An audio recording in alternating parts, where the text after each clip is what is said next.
La Japan Expo, c'est le plus grand événement en France sur le Japon, les animés et le manga. Et il faut bien préparer sa venue parce que c'est quand même un événement assez important qui dure que 4 jours dans l'année. Et c'est pourquoi je vais vous faire une vidéo de toutes les informations nécessaires à savoir pour la Japan Expo. Moi, c'est Younzen et ça va faire ma 3e fois que je vais à la Japan Expo. Et c'est pourquoi je vous fais une vidéo parce que je connais un minimum cette convention. J'ai déjà vous faire un récapitulatif de tous les indispensables qu'il faut prévoir pour la Japan Expo parce qu'il faut savoir que c'est en plein été, en plein mois de juillet. Il fait souvent très chaud. C'est très bruyant et il y a énormément de monde. Mieux vous préparez votre venue à la Japan Expo, mieux vous profiterez de la Japan Expo. Je vous propose aujourd'hui ma liste de choses non exhaustives à amener pour la Japan Expo. Comme je vous ai dit en introduction, c'est le plus gros événement en rapport avec le Japon, les animés et le manga en France. Ça se passe toujours au mois de juillet, donc forcément il y a des grosses chaleurs, il fait chaud. C'est très important de prévoir des choses qui peuvent vous aider. Je ne dis pas que c'est nécessaire pour tout le monde, mais en tout cas ça peut vraiment vous aider. Je vous ai fait une liste pour vous donner une idée de ce que vous pouvez prendre. Donc déjà, premièrement, les indispensables, parce que oui, il y a plein de choses qui sont indispensables à prendre lors de la venue à la Japan Expo. Ensuite, le starter pack spécial chaleur, parce que oui, vu qu'il fait chaud, on a besoin de choses pour lutter contre la chaleur. Ensuite, le starter pack spécial cosplayer, parce que oui, certes, je ne vais pas à la Japan Expo en cosplay parce qu'il fait beaucoup trop chaud, mais j'ai déjà fait d'autres conventions en cosplay, donc je sais à quoi m'attendre. Et ensuite, les infos pratiques, parce que oui, il y a des informations qu'il ne faut pas négliger. Et ensuite, je vous ferai la liste de ce que vous ne pouvez pas apporter et ce que vous pouvez apporter à la convention. Je vais commencer cette vidéo avec les indispensables à ramener absolument dans son sac et sur soi pour la Japan Expo. Premièrement, chose logique, mais certaines personnes peuvent rapidement l'oublier, c'est votre ticket d'entrée. Donc vous avez plusieurs tickets d'entrée en fonction des jours, en fonction des prix que vous avez payé votre ticket. Vous avez des horaires aussi différents, mais ça j'y reviendrai après. Donc n'oubliez pas votre ticket d'entrée. Sachant qu'en plus, ils n'en vendent pas sur place. Donc si vous ne l'avez pas, vous ne pouvez pas rentrer. Ensuite, bien entendu, son téléphone, parce que sans téléphone, vous ne pouvez pas appeler, vous ne pouvez pas récupérer votre billet d'entrée. N'oubliez pas une batterie externe parce que certes il fait très chaud, vous allez utiliser votre téléphone et en plus si vous n'avez plus de batterie, vous faites comment pour rentrer, vous faites comment pour pouvoir payer des choses, vous faites comment pour pouvoir prendre des photos. Donc n'oubliez pas de prendre une batterie externe. Une chose aussi très importante qui va être beaucoup répétée dans cette vidéo, mais prenez de l'eau. Vous pouvez prendre des bouteilles, des gourdes, ça passe. Donc prenez de l'eau, sachant qu'en plus il y a des toilettes à certains endroits de la convention, donc vous pouvez aller remplir votre bouteille ou votre gourde. Donc profitez-en, ça vous évitera de payer une bouteille super chère dans la convention. En restant dans l'univers de l'eau, pensez aussi à prendre quelque chose à manger parce que s'il fait très chaud, vous allez très vite faire malaise si vous ne buvez pas et si vous ne mangez pas. Donc prenez quelque chose de sucré pour pouvoir lutter contre cette potentielle chose qui est un malaise. Et en plus de ça, si vous avez tendance à avoir vite mal à la tête en fonction de la chaleur, du bruit, etc., prenez des médicaments, notamment des Doliprane parce que oui, c'est nécessaire. Des Doliprane, vous avez mal à la tête, un petit coup de Doliprane et hop, ça repart parce que sinon ça peut flinguer toute votre journée. Et j'avoue que moi ça m'embêterait beaucoup de flinguer ma journée juste parce que j'avais mal à la tête et que je n'avais rien sur moi pour pouvoir lutter contre ce mal de tête. Prenez un sac à dos, c'est beaucoup plus simple. Alors certes oui, parce que vous l'avez dans le dos certes, mais au moins c'est beaucoup plus simple pour transporter tout ce que vous allez acheter parce que je me doute que vous allez acheter beaucoup de choses et forcément pour ranger tout ça, il vous faut un sac. Donc prenez un sac à dos parce que les sacs en bandoulière, les petits tote bags c'est bien, mais vous allez être vite encombré, sachant que si vous faites plusieurs achats, vous allez vite vous retrouver avec plein de sacs sur les épaules, ça va être horrible. Et enfin la dernière chose la plus importante, je pense, et pas des moindres, c'est prenez de l'argent liquide. Oui, prenez du cash parce que si vous n'avez pas de cash sur vous, ça va être très compliqué parce qu'il y a des stands qui n'acceptent que l'espèce. Donc si vous n'avez pas PayPal, déjà vous ne pourrez pas payer certains petits créateurs parce qu'ils peuvent aussi prendre par PayPal, ce qui est très pratique. Si vous n'avez pas d'espèces, vous ne pourrez pas payer sur certains stands parce qu'il y en a, c'est vraiment espèces only. Sachant qu'en plus, dans la convention, il n'y a qu'un seul distributeur. Il y a souvent la queue, voire même tout le temps la queue. Donc si en plus, si vous n'avez pas assez d'argent, vous ne pourrez pas acheter plus. Et en plus, si vous avez la queue au distributeur et qu'il n'y a plus de billets, vous allez être vite coincé. Donc prenez assez d'argent liquide pour au moins une journée et après vous rentrerez chez vous à l'hôtel, etc. et reprenez de l'argent à un autre endroit que dans la convention. Mais faites attention, il n'y a qu'un seul distributeur dans la convention contraignant si vous voulez acheter beaucoup de choses et que vous n'avez pas d'espèces.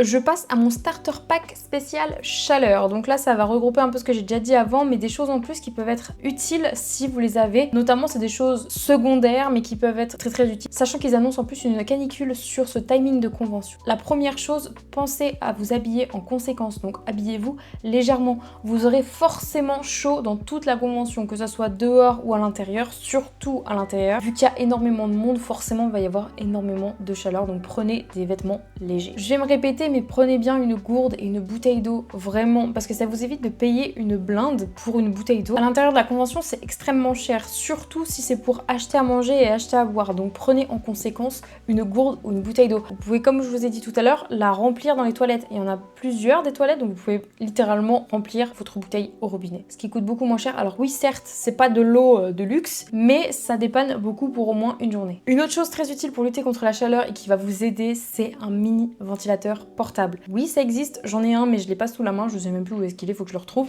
Mais c'est un ventilateur sur batterie que vous pouvez avoir et que vous pouvez vous balader avec. Et franchement, c'est game changer parce que avoir un éventail, faire comme ça toute la journée, au bout d'un moment, vous en pouvez plus, ça vous fait même plus d'air. Là, vous avez juste à le tenir, ça vous fait de l'air et ça vous aide vraiment pour la chaleur. Je vais passer au starter pack spécial cosplayer parce que oui, en étant en cosplay, il faut prévoir aussi des choses en conséquence par rapport à la chaleur et aussi réfléchir un minimum à qu'est-ce que vous allez mettre. Donc si vous faites pas de cosplay, vous pouvez passer cette partie. Je vous laisse avancer un petit peu plus loin dans la vidéo, comme ça vous pouvez directement tomber sur ce qui vous intéresse. Premièrement, choisissez extrêmement bien vos cosplays quand vous allez à la Japan Expo. Certes, vous voulez mettre vos plus beaux cosplays, ceux qui sont les plus beaux, les plus réussis, ceux que vous êtes les plus fiers, mais pensez chaleur égale tissu très épais et là vous allez mourir. Toujours pareil, le starter pack du cosplayer est le même que celui du visiteur, prenez de l'eau. On vous le répétera jamais assez, si vous faites un malaise, c'est parce que vous n'avez pas bu assez d'eau et que vous avez trop chaud. Donc si vous combinez en plus les deux, vous mettez un gros cosplay et en plus vous buvez pas d'eau, là c'est sûr, vous n'allez pas du tout passer la meilleure des conventions de votre vie. Autre chose qui n'a rien à voir avec la chaleur, mais prenez des cosplays dans lesquels vous êtes à l'aise. Si en plus il y a énormément de monde, il y a des gens qui peuvent être un petit peu bizarres, donc pensez à prendre des cosplays dans lesquels vous êtes à l'aise. Vous n'aurez pas de problème et vous pourrez profiter pleinement de la convention. Et si jamais, prévoyez une tenue de rechange. Certes, vous êtes dans la plus grosse des conventions de France, mais surtout, il y a des consignes. Si vous en avez marre de porter votre cosplay, vous pouvez vous changer et comme ça, vous pourrez retourner en visiteur et profiter pleinement de la convention. Parce que si vous restez bloqué dans votre cosplay, par exemple, vous avez des talons,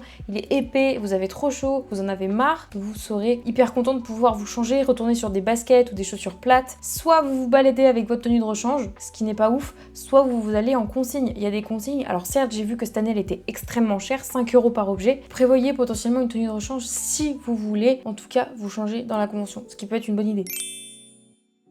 Je passe aux infos pratiques parce que oui, il y a plein d'informations très utiles qu'il ne faut pas oublier. Pensez à vérifier aussi les horaires à partir duquel vous pouvez arriver et entrer dans le salon parce que tous les billets n'ont pas les mêmes horaires d'entrée. Si vous avez un fast-pass, un billet zen, un je sais plus quoi, un autre billet qui coûte beaucoup plus cher, regardez les horaires parce que vous n'avez pas les mêmes horaires d'entrée. Vous pouvez arriver à n'importe quelle heure comme vous voulez, mais si vous voulez profiter au maximum de la convention, regardez à partir de quelle heure vous pouvez entrer dans la convention avec ces billets-là. Si vous avez comme moi un billet classique une journée, le salon ouvre qu'à 9h45, donc prévoyez soit de la marge pour être dans les premiers à rentrer à cet horaire-là, ou alors vous venez quand vous voulez. Soit vous voulez faire la queue et mourir de chaud dans les serpentins de fil, soit vous venez un peu plus tard, là il y aura moins de monde. Mais par contre à l'intérieur, forcément si vous arrivez un peu plus tard, vous n'êtes pas trop sûr d'avoir les goodies gratuits de certains stands. Donc prévoyez ça aussi, si vous voulez venir plus tard, ok, mais vous n'aurez pas forcément les goodies gratuits des certains stands. Pour y accéder, je sais qu'il y a plusieurs manières d'y accéder. Moi je viens toujours en voiture parce que j'habite pas sur Paris, donc forcément je connais plus le coin parking voiture, sachant que n'oubliez pas que le parking, si vous venez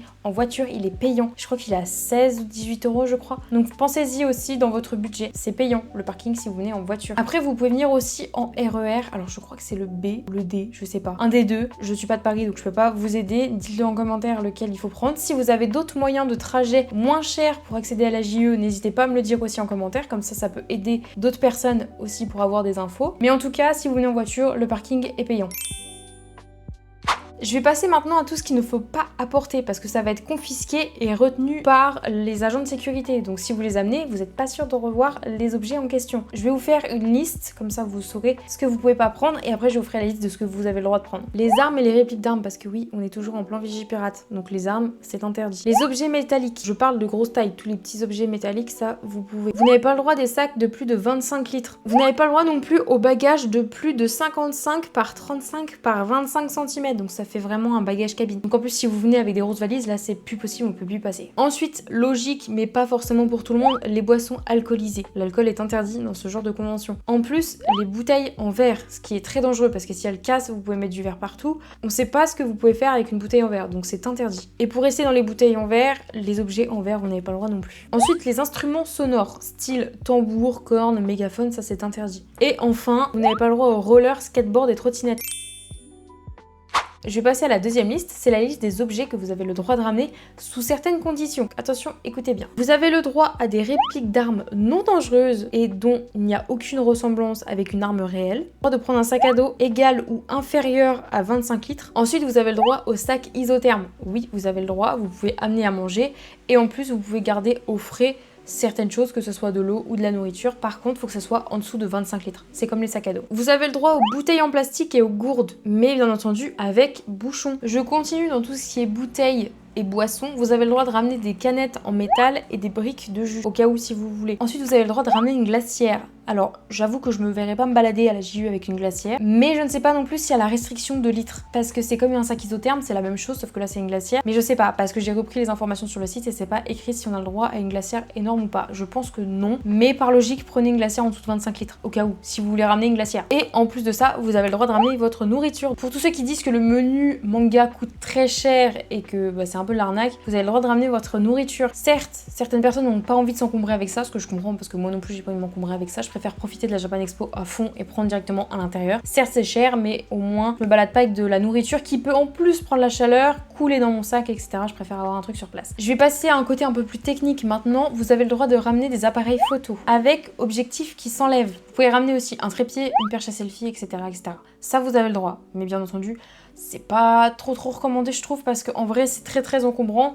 Si vous faites que ça de la journée, pourquoi pas, mais si vous voulez profiter du salon, évitez le genre de choses comme ça qui est ultra encombrante et après au bout d'un moment on en a marre de transporter. Moi je sais que j'avais pris un appareil photo il y a une année, ça m'a vite saoulé de l'avoir parce que c'est lourd, ça prend de la place, il faut le gérer, il faut faire attention. Des choses totalement random que j'ai vues sur le site, mais vous avez le droit de ramener un casque de moto. Pourquoi faire, je ne sais pas, mais vous avez le droit. Vous avez le droit aussi de prendre des déodorants en aérosol. Alors je sais pas s'il y a la limite pareil de centilitres, etc.